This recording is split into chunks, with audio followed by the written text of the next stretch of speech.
네, 출근길 바쁠 때요. 입에 한 입 쏙쏙 아침에 엄마가 쫓아다니면서 넣어주는 그 밥처럼 뉴스를 저희가 그렇게 넣어드리겠습니다. 뉴스 셰프, 뉴스맘 강영구 아나운서입니다. 어서 오십시오. 안녕하세요. 뉴스맘 강영구입니다. 네, 자 엄마의 마음으로 준비한 뉴스들인데 국민들이 걱정이 많습니다. 첫 번째 소식은요. 형소법 개정안 국무회의 통과.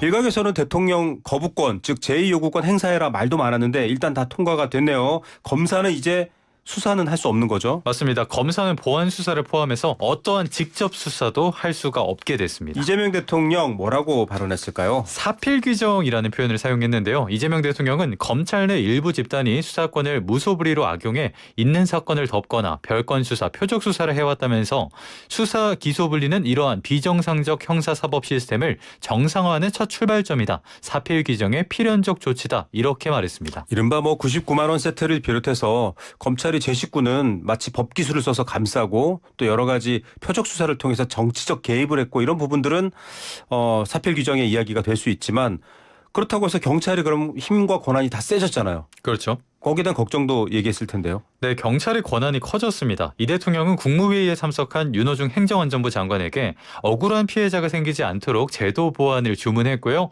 이 자리에서 윤 장관은 보완책을 보고했습니다. 네, 굉장히 심각한 표정으로 대통령이 걱정을 했습니다. 경찰이 그렇게 힘을 많이 갖게 되는데 어떡할 거냐. 잘못하면 무조건 파면 해임하는 것부터 시작해야 될 정도다라고 얘기를 했고요. 여기서 구체적인 대안도 나왔죠. 네, 경찰 수사에 대한 감시와 통제를 강화하겠다 이런 이야기가 나왔는데요.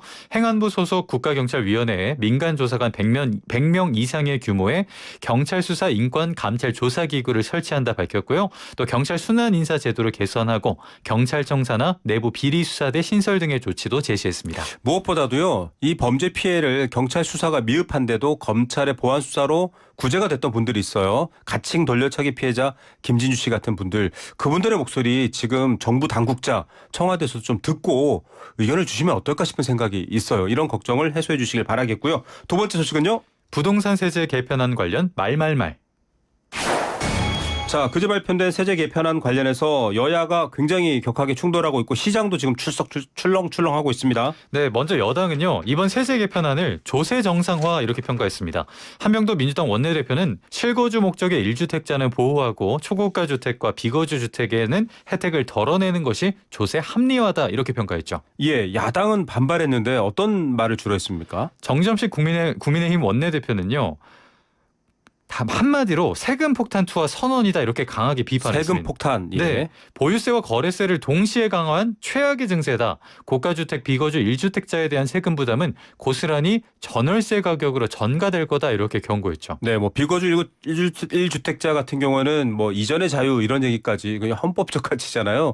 그런 지적을 했는데 네. 대통령도 여기 관련해서 이야기를 했습니다. 네, 이 대통령은 근로소득세와 부동산 양도소득세를 비교하면서 근로소득세는 최고 49.5%까지 되는데 부동산 양도소득세는 100억 원대가 돼도 세금은 몇억 원밖에 안 된다 이렇게 지적했습니다. 근로소득과 부동산 양도소득 간의 형평이 맞지 않다 이렇게 강조한 거죠. 똘똘한 한 채 기회만 잘 잡으면 노동을 하지 않아도 돈을 쓰지 않아도 부자가 되는 사실 이게 경제적으로는 굉장히 안 좋긴 하거든요. 물론 재산권을 자산 증식을 하는 걸 비판할 수는 없습니다만 그 부작용을 얘기한 거고 그래서 이 불로소득에 대해서 대통령이 망국적이라는 말까지 했어요.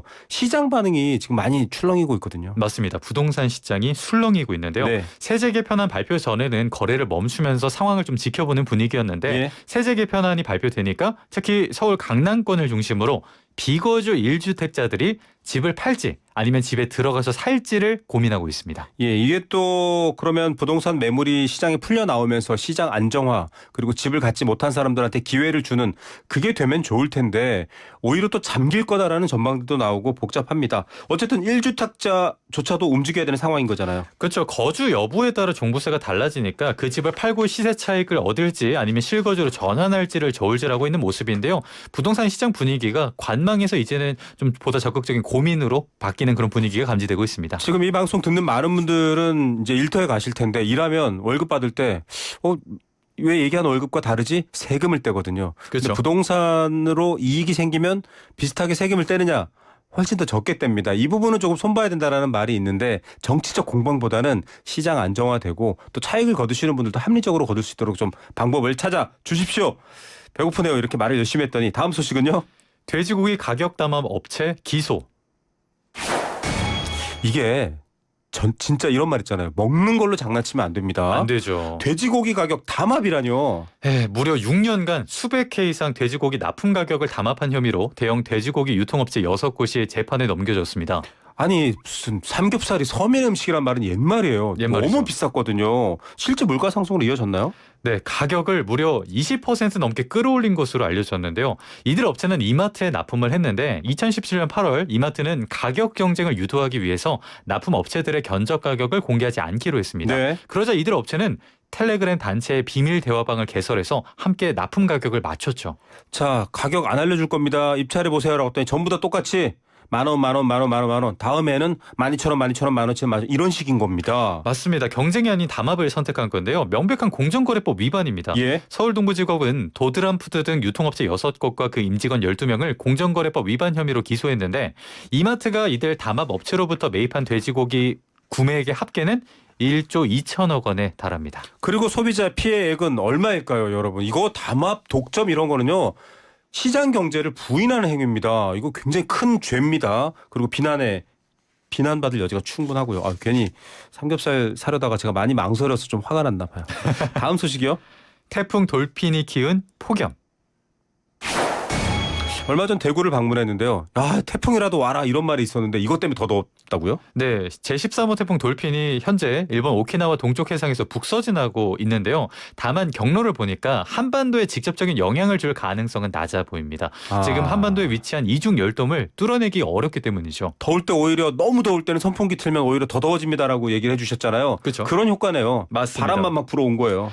그렇죠. 이 태풍이 동풍을 만들었는데 이 동풍이 수도권 등 서쪽 지역에도 더위를 몰고 오고 있는 거죠. 언제까지 덥습니까? 이동 경로를 좀 지켜봐야 될 것 같은데 우리나라 기온은 8월 상순이 가장 덥죠. 이번 주가 더위 절정으로 보입니다. 다만 다음 주에 기온이 떨어진다고 해도 폭염경보 수준은 당분간 유지될 것으로 보입니다. 예. 자, 이 더위에 올해는 이 사고 안 났으면 좋겠습니다. 차 안에 동물, 아이, 노약자 두면 안 되죠. 그렇죠. 주차된 차에 절대 영유아 혹은 반려동물 혼자 둬서는 안 됩니다. 잠깐이라도 떠나면 안 되는데요. 예. 요즘같이 기온이 40도에 육박하면 차 안 온도는 50도에서 60도까지 올라갑니다. 금방 올라가고요. 목숨을 잃을 수 있습니다. 지금 농민 세 분도 또 안타깝게 목숨을 잃어가고 있는데 이 더위에는 피하세요라고 했더니 농사에는 다 때가 있는데 어떻게 밭에 안 나가냐 이렇게 얘기하시거든요. 조금 대책과 방법을 찾고 설득했으면 좋겠습니다. 농작물보다 어르신 목숨이 더 중요합니다. 지금까지 한입에 쏙 뉴스 셰프 강영구 아나운서였습니다. 고맙습니다.